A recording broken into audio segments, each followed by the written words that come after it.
Pale Mount Elgon walikuwa wameua mtu hapo, anataka kiti ya ubunge. Huyu Murkomen na Amin walikuwa wanafanya cover up.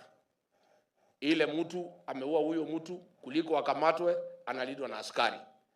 Nikatangaza, pressure ikakuwa mingi.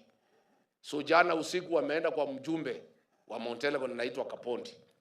Wamepata bunduki 18 na risasi zaidi ya 3,000 na vijana 8.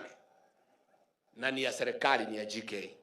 Sina nataka kuuliza Murkomen, bunduki ya serikali na risasi ya serikali ulikuwa umempatia Fred Kapondi kama nani? Bona bunduki ya serikali na risasi ya serikali Murkomen unapatia mjumbe wa Mount Elgon inatumika kuua Wakenya? Tunasikia uchungu sana tukijua hizi bunduki imenunuliwa na pesa ya umma ya kulinda Wakenya. Imekuwaje ile bunduki imenunuliwa na pesa ya umma inatumika kuua Wakenya? Ni aibu, si aibu? Kwa hivyo tunataka kusema, Bwana DCI, hapana ficha huyu Kapondi vile umeficha wale maofisa ya Kikuyu Uganda. Usipangie hii Kapondi kutoroka Uganda.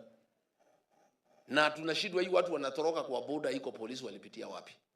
Huyu mjumbe akamatwe, ajibu mashtaka.